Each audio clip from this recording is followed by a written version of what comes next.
그레이스교에서 진행하는 기독교 고전 매일 읽기 프로젝트 성 어거스틴의 고백록 제12권 무로부터의 창조, 진리와 형상 16장 내 본향 하늘의 예루살렘. 오 나의 하나님, 이제 나는 당신의 진리가 내 마음속에서 속삭이는 바를 진리라고 받아들이는 자들과 함께 잠깐 동안 당신의 면전에서 이야기를 나누고 싶습니다.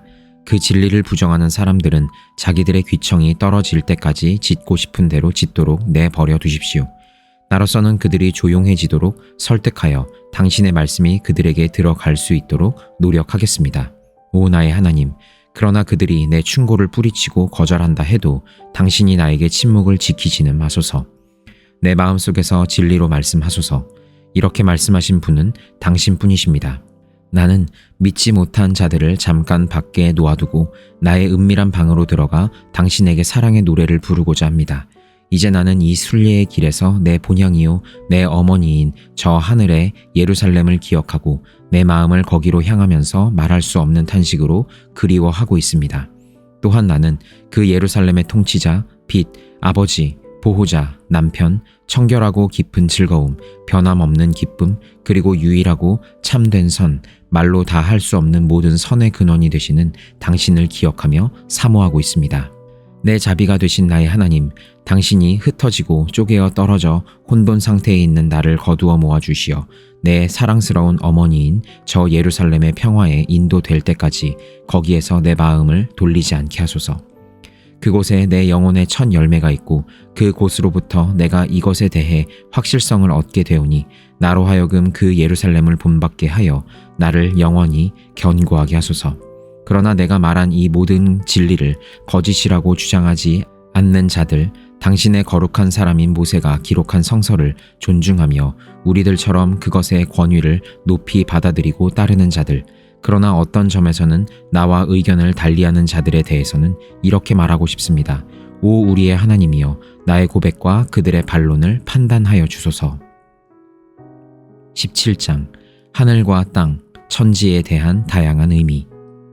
그들은 이렇게 말합니다.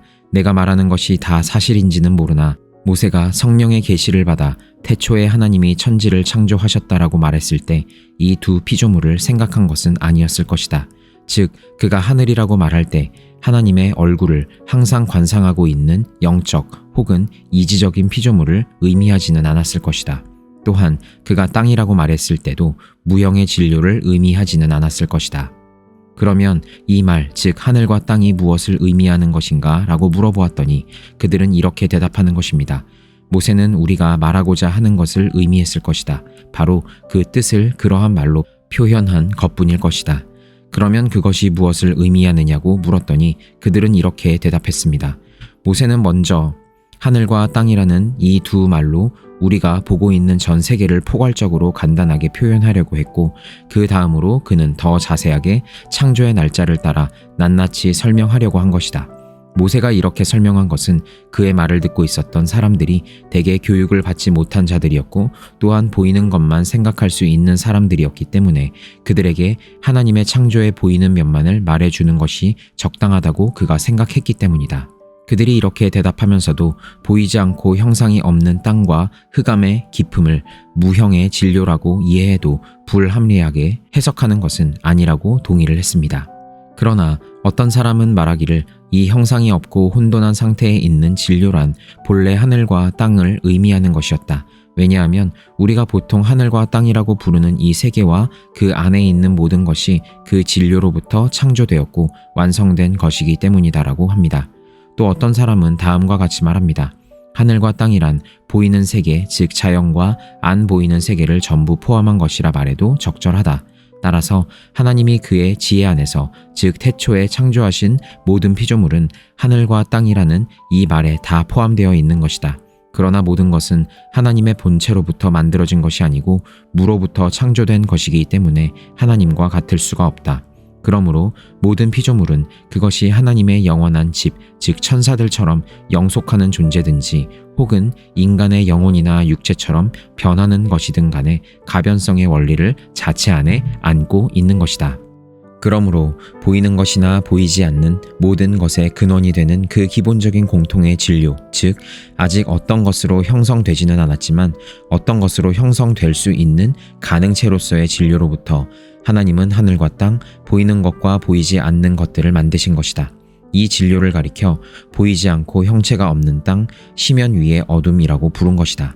그러나 여기에 서로 다른 점이 있는데 보이지 않고 형상이 없는 땅이란 물질적 진료로서 그것이 아직 어떤 형상을 받기 이전의 상태를 의미하는 것이요, 시면 위의 어둠이란 영적인 진료로서 그것이 지혜로부터 빛을 받아서 어둠이 없어지고 그 무한정한 유동 상태가 한정이 된 이전의 상태를 의미한 것이다. 아직도 더 말하고 싶은 사람은 이렇게 말할 수도 있습니다. 태초에 하나님이 천지를 창조하시니라는 말씀에서 하늘과 땅은 보이는 것으로나 보이지 않는 것으로 형성되고 완성된 자연 만물을 의미하는 것은 아니다. 그것은 오히려 어떤 사물이 형성되기 이전의 원초적인 무형의 진료, 즉 어떤 존재로 아직 형성은 되지 않았으나 어떤 형상을 받을 수 있는 가능체로서의 진료를 그렇게 부른 것뿐이다. 이렇게 부른 이유는 이 진료에는 후에 질서가 주어지고 제각기 구별이 되어 우리가 하늘과 땅이라고 부를 수 있는 두 존재가 가능체로서 이미 존재하고 있었기 때문이다. 우리는 전자를 영적인 피조물이라 하고 후자를 물질적 피조물이라고 부른다. 18장 다양한 성서 해석. 나는 이 다양한 논증들을 듣고 생각해 보았습니다. 그러나 나는 그 논쟁들에 대해 논쟁을 하고 싶지는 않습니다. 왜냐하면 그런 논쟁은 아무에게도 유익함이 되지 못할 뿐만 아니라 오히려 듣는 자들을 망하게 하기 때문입니다. 그러나 사람이 율법을 올바르게 쓰면 교훈을 주는데 좋은 것이 됩니다. 이는 율법의 목적이 청결한 마음과 선한 양심과 거짓 없는 믿음에서 나오는 사랑이기 때문입니다. 그러기에 우리 주께서도 모든 율법과 선지자의 강령이 사랑의 두 계명에 달려 있음을 아시고 계셨습니다. 오, 어두운 곳에서도 내 눈에 빛이 되어 주시는 하나님, 내가 이 계명을 심중으로 열심히 믿고 그 진리를 당신께 고백할 때 그것이 나에게 무슨 해가 되겠습니까? 같은 말에 여러 가지 뜻이 있다고 할지라도 그것이 다 옳을 수 있지 않습니까?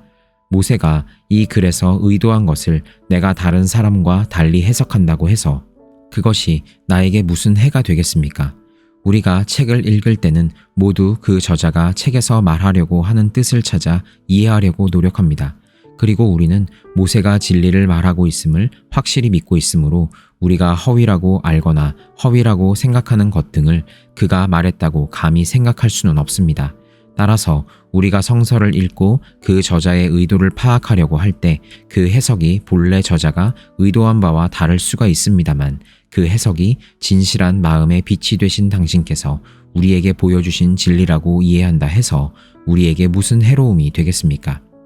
그것이 저자가 의도한 바는 아닐지라도 우리는 진리의 한 면을 알게 되는 것이 아닙니까?